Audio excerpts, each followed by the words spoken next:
Selamat datang di podcast kenotariatan dengan nama HBA Digital Notari. Sebagai sebuah upaya, juga sebagai sebuah sarana untuk menyebarkan ilmu pengetahuan kenotariatan ke seluruh notaris di Indonesia atau siapapun yang memang berminat untuk mengetahui atau mempelajari hukum kenotariatan. Pada hari ini, saya akan mencoba menjelaskan atau membicarakan bagian kecil saja dari hukum kenotariatan, yaitu tentang protokol notaris sebagai arsip negara. Ya. Kita tahu bahwa di pasal 1 angka 13 Undang-Undang Nomor 2 Tahun 2014 disebutkan bahwa protokol notaris adalah kumpulan dokumen yang merupakan arsip negara yang harus disimpan dan dipelihara oleh notaris sesuai dengan ketentuan perundang-undangan yang berlaku. Jadi titik beratnya adalah protokol notaris itu adalah arsip negara. Kenapa disebut sebagai arsip negara? Kita tahu bahwa notaris sebagai sebuah jabatan dilahirkan oleh negara. Nah, dengan demikian negara punya kepentingan. Sebagai sebuah arsip negara sudah tentu harus dipelihara oleh kita semua, oleh para notaris. Itu yang perlu kita ketahui. Yang kedua, kenapa ada protokol notaris sebagai arsip negara? Kita tahu notaris sebagai sebuah jabatan sifatnya berkesinambungan. Jadi jika ada notaris yang berhenti sebagai notaris dengan alasan apapun, maka protokolnya ini harus diserahkan kepada notaris lain dengan istilah notaris sebagai pemegang protokol. Dan jadi mau tidak mau ini akan terus berlanjut dan terus akan berkembang ya, dan dipegang oleh notaris-notaris yang berikutnya. Kemudian kalau kita ingin tahu apa saja sih protokol notaris ini ya, bisa kita lihat misalnya di pasal 62 di penjelasannya bahwa protokol notaris terdiri satu adalah minuta, kemudian yang kedua buku daftar repertorium, dan yang ketiga buku daftar liwah tangan yang pendatangannya dilakukan di hadapan notaris atau orang menyebutnya legalisasi, atau akta di bawah tangan yang didaftar. Kemudian yang berikutnya klaper atau buku daftar penghadap, buku daftar protes, buku daftar wasiat, dan buku-buku yang lainnya yang menurut notaris yang bersangkutan perlu ada dan perlu dibuat. Nah, kira-kira itu saja tentang protokol. Ya. Kemudian kita juga ingin menjelaskan, atau saya ingin menjelaskan apa saja kira-kira pengertian di atas. Misalnya ada istilah minuta. Ya. Di pasal 1 angka 8 Undang-Undang Jabatan Notaris disebutkan bahwa minuta adalah asli akta yang mencantumkan tanda tangan para penghadap saksi notaris yang disimpan sebagai bagian dari protokol notaris. Nah, di sini harus kita perhatikan bahwa tidak setiap yang menghadap notaris itu bisa tanda tangan. Ada kemungkinan dengan keadaan tertentu, misalnya tangannya sakit, ada kemungkinan dia tidak bisa baca dan tulis, ada kemungkinan karena kelainan fisik, tapi secara hukum dia masih bertindak. Nah, ini ada cara-cara tertentu yang harus dilakukan, misalnya dunia notaris dikenal namanya surogat. Nah, bagaimana caranya? Nanti di podcast yang lain akan saya jelaskan. Kemudian yang lainnya, yang perlu disampaikan juga bahwa minuta ini adalah, di dalamnya juga ada nomornya, yaitu nomor akta bulanan.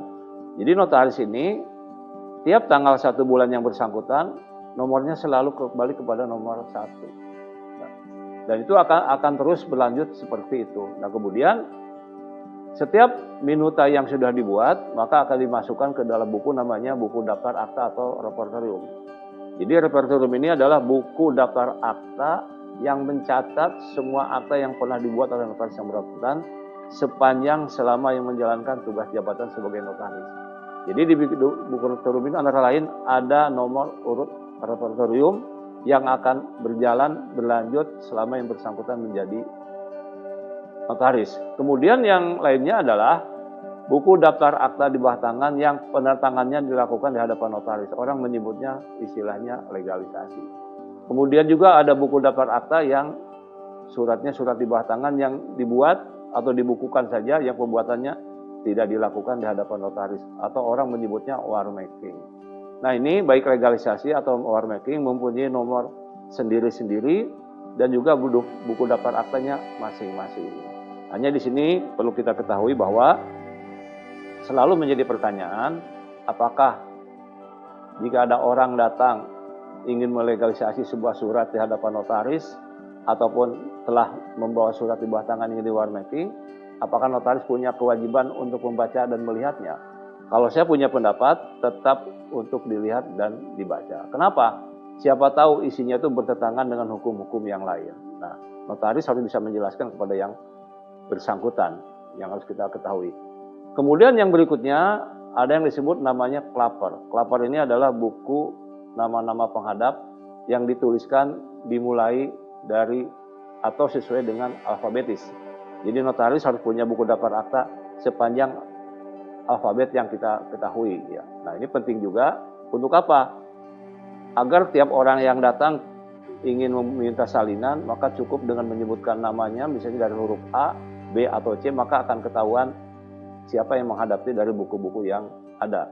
Kalau dia tidak pernah menghadap, sudah tentu di buku tersebut tidak akan muncul. Itu kira-kira guna klaper seperti itu. Kemudian yang berikutnya juga ada buku daftar protes. Nah, buku ini saya berpendapat mungkin selama menjalankan tugas jabatan notaris, buku daftar protes itu hampir tidak pernah diisi. Kenapa? Karena ini kaitannya dengan dunia perbankan. Sekarang ini dunia perbankan sudah demikian berkembang. Sekarang ini orang mengirimkan uang, bisa dengan transfer, RTGS, overbooking, ataupun yang lain-lainnya. Kalau zaman dahulu memang jika ada orang yang tidak bisa membayar, datang kepada notaris untuk dibuat suatu berita acara protes bahwa yang bersangkutan tidak melakukan pembayaran. Tapi zaman sekarang itu sudah jarang dilakukan. Kemudian yang berikutnya, buku daftar wasiat. Jadi notaris ini punya kewajiban, siapapun yang membuat wasiat di hadapan notaris, wajib dilaporkan ke daftar pusat wasiat di Kementerian Hukum Republik Indonesia setiap tanggal 1 dan 5. Untuk apa? Agar wasiat yang bersangkutan ini terpublikasi, tercatat di Kementerian Hukum dan HAM. Nah, kira-kira seperti itulah kalau kita bicara tentang protokol notaris. Hanya di sini saya ingin mengatakan ya, selama ini protokol notaris itu dengan isinya yang saya sebutkan tadi dibuat secara fisik. Ya. Sebaiknya sekarang ini sudah perkembangan zaman ya. Protokol notaris itu dibuat secara elektronik atau secara digital. Karena kenapa? Kalau dibuat secara fisik tetap membutuhkan tempat yang sangat banyak, yang sangat luas.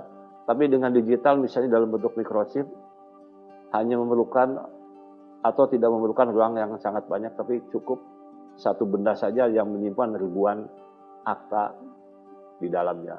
Nah, kira-kira seperti itu yang bisa saya sampaikan tentang protokol notaris sebagai arsip negara. Mudah-mudahan ada manfaat dan gunanya. Terima kasih. Bagikan video ini agar semakin banyak yang memahami tugas dan fungsi notaris.